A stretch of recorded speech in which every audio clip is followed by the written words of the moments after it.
Hello and welcome to the second episode of The List Makers, a new mini podcast from the Doctor Who show where we take a top 5 topic, each pick our lists and discuss them. But there are no hard and fast rules, it is all about the chat. I'm Dave. And I'm Rob. And on this month's List Makers, we are making a list about top 5 companion departures. We've had some time to think about this, Dave, and I got some beauties. Oh, I'm very much looking forward to seeing where we go with this one. The format for the List Makers is simple. We each give our list for this month's top 5-ish topic, explaining our picks, and then we'll chat about what we had in common or didn't, and anything else of note, all in about 20 minutes. Rob, last time we had half a pick in common.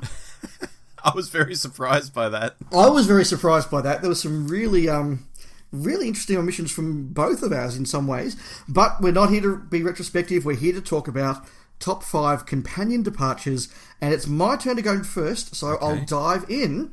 5 is tough. 5 is tough to when you hone down on this stuff, Dave. It is, and that's why I've done 6.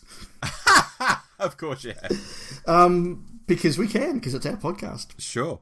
Now, you'll be pleased, there's a bit of Davo in my list, Rob, and in fact, number 6 is a Davo one, and that is Turlough. Okay, yes. Now, you know I really like the Planet of Fire, and I think it is a good departure story for Turlough, but when I think about a companion who started off getting into the TARDIS because the Black Guardian wanted him to kill the Doctor, no one quite knew how to trust him. He goes to that arc over the Black Guardian trilogy and, you know, he's redeemed in Enlightenment, but there's always that sort of cynicism about Turlough and where do his loyalties lie.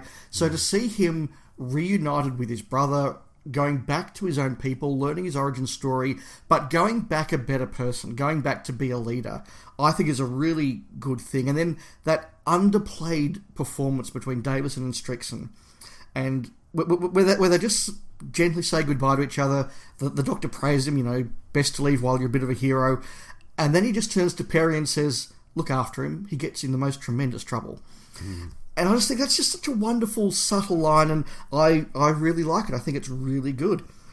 My number 5 is also a Davo. In fact, it's a neighbouring Davo, and that is Tegan in Resurrection of the Daleks, which I just love. I could remember as a kid watching that and just having the impact of a companion just overwhelmed with what's happened.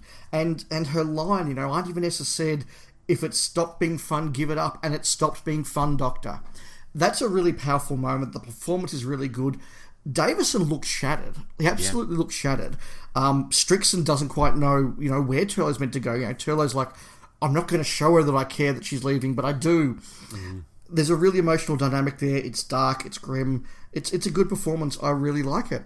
Yeah. Number 4 is a personal favourite of mine, and that is Romana 2 in Warrior's Gate.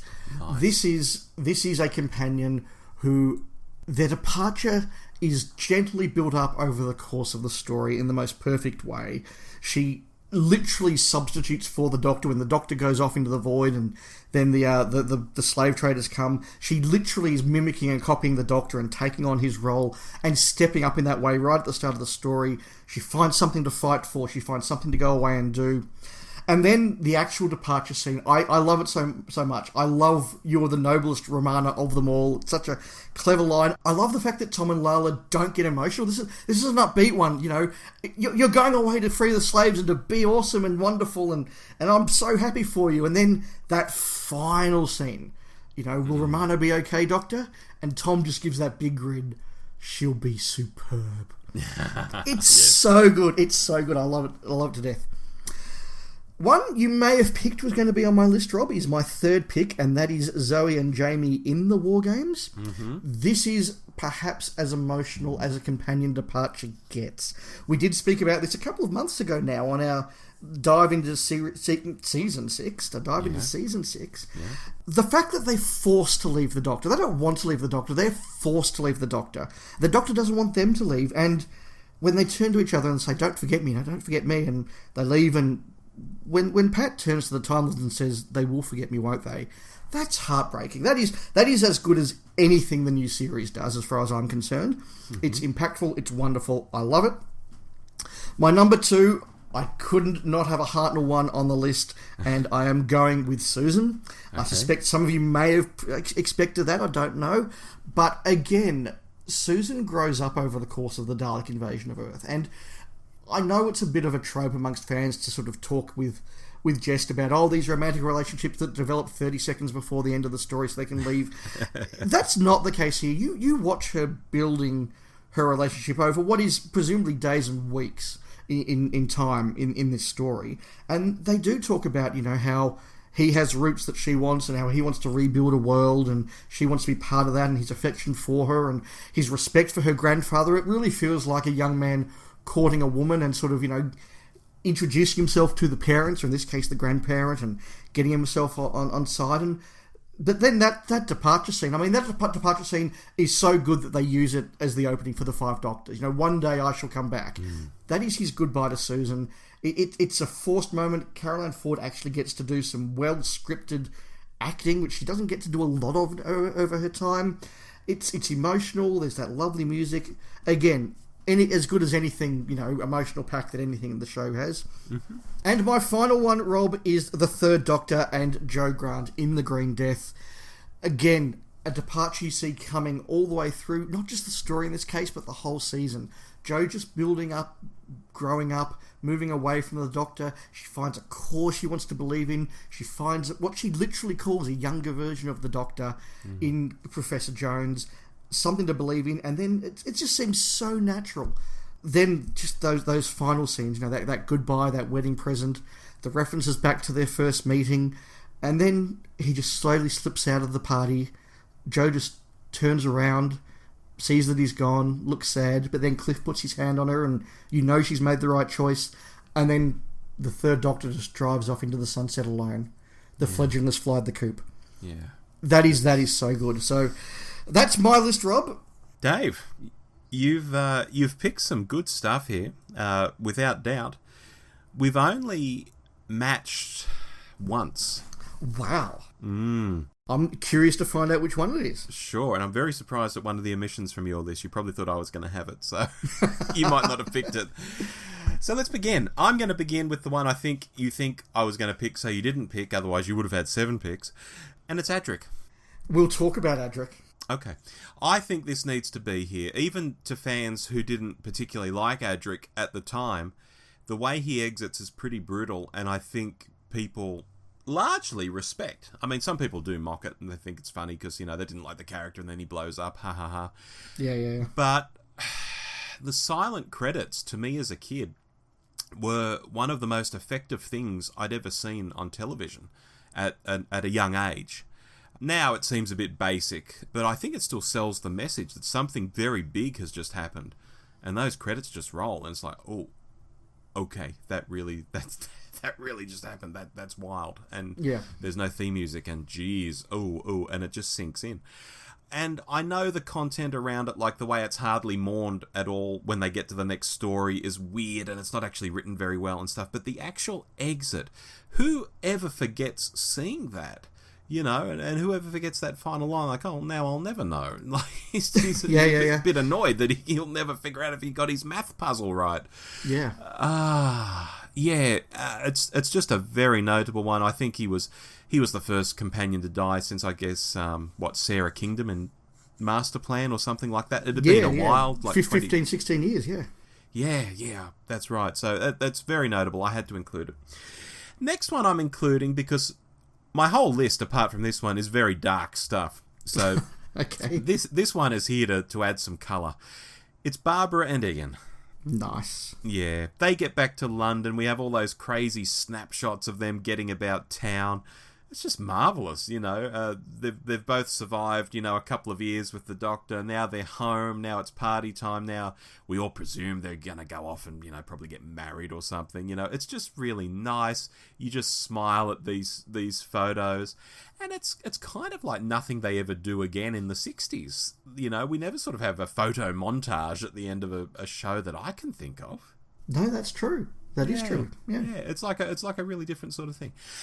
Moving on, we have our snap. It's Tegan in Resurrection of the Daleks. If I'd had to pick which one would be the one, that was the one. Yeah, and, everything you said, I've said here in my notes, so I'm going to have to sort of skip over them and sort of pick out anything that you haven't already said. I had the Auntie Vanessa quote, and I've put as well, Davo's reaction is what really sells it. Yes. And as to, and I don't think you mentioned this, the way she comes back at the end, it's almost like she's changed her mind, and that feels very realistic. It's like she's been in two minds, and in a snap decision, she said, "It's enough. I've got to leave. I'm off."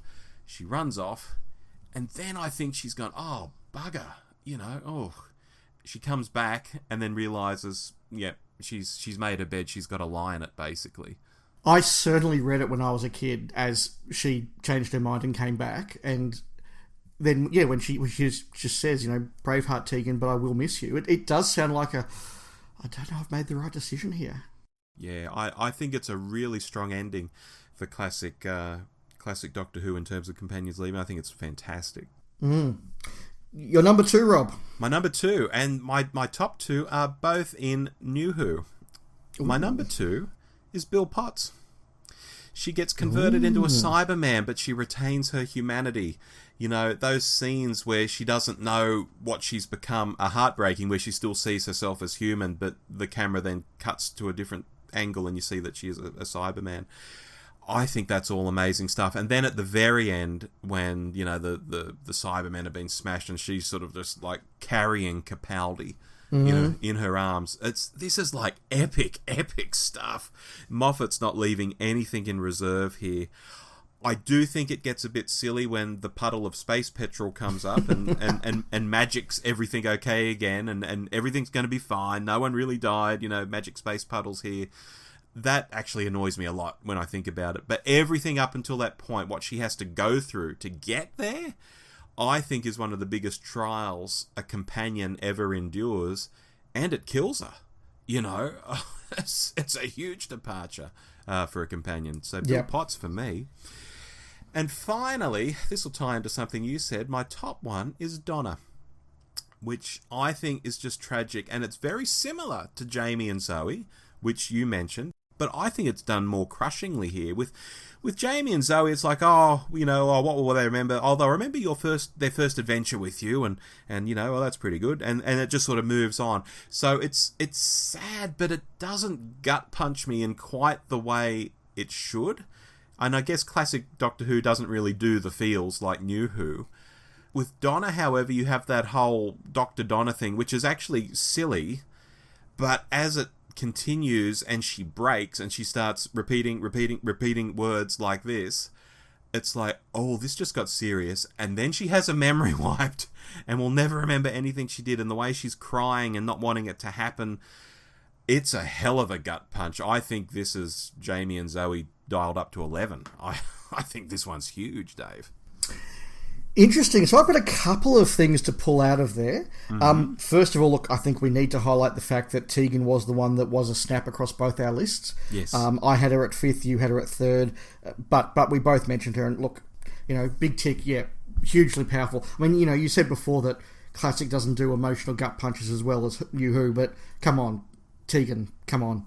Oh yeah, it's just done in a different way, I think, back in the 80s. It is. There's a subtlety to it that isn't perhaps there with the new ones, and that's something I wanted. Well, look, let's pull up that point now, because you had 2 from the new series, I had none. Interesting. And the sad thing for me was that there were ones in the new series that I did consider, but I pulled back on each of them for very unfortunate reasons. I mean, I did consider Bill Potts for all the reasons that you had her at your number 2, but you said in spite of the space petrol, and I just couldn't get past the space petrol. Okay. It just soured a little bit. It would be on my top 10, but the space petrol pulled it down for the top 5. Clara was another one. Now, I have said very clearly that Clara is not a favourite companion of mine. I don't like the portrayal. I don't like the character. That's fine.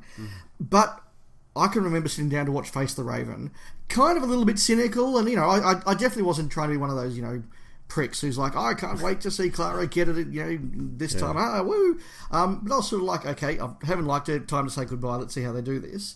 But by the time that she slowly realised the mistake she'd made, what the consequence was be, and was killed, You know, I wasn't in tears, but I was like, okay, well done, Moffat. You've absolutely hit me in the guts with that one. Well done. Yeah. That was powerful. But he brought her back to life, and so it doesn't count. And it's the same for me with Donna. I see everything you say about Donna. Although you liked her as a companion more than I did, I certainly appreciated that exit and the power of it and all the rest of it. But again, having gone through this big emotion of, you just have to mention my name and her head will explode, then she goes through a whole adventure with the Doctor and the Master, and now she's fine. So I kind of go, well, you know, you lied to me. You know, on that note, would Perry be on your list if it wasn't for the Ultimate Foe? Like, if Perry had actually been killed by Yrcanos, that's a pretty amazing exit, isn't it? Oh, it's up there. It's a very ugly story, though. It's a very ugly story. It's a very unpleasant story. But the punch of a companion being killed is pretty amazing, but I think is again undone because it didn't actually happen. Yeah, I hear you, but it's tough. Like I said, doing a top 5 is tough. You wheedle out things, you know, and have to grab onto things. Like I said, I still held on to Bill Potts because I really thought the puddle of space petrol turning up just didn't matter, whereas to you it matters a lot.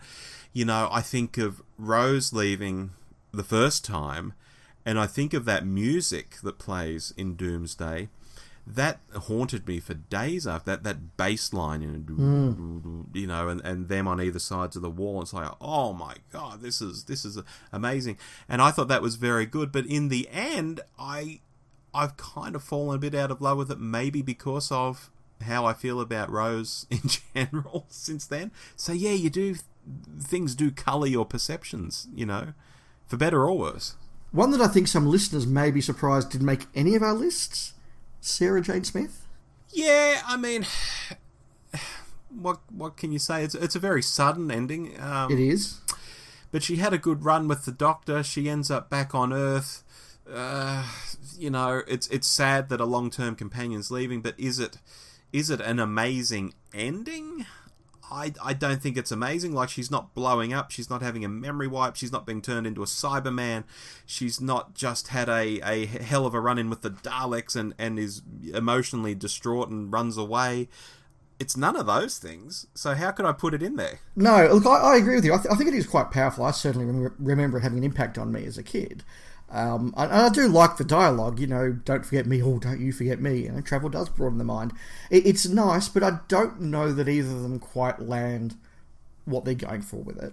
No, she's a great companion, but the ending's not fantastic.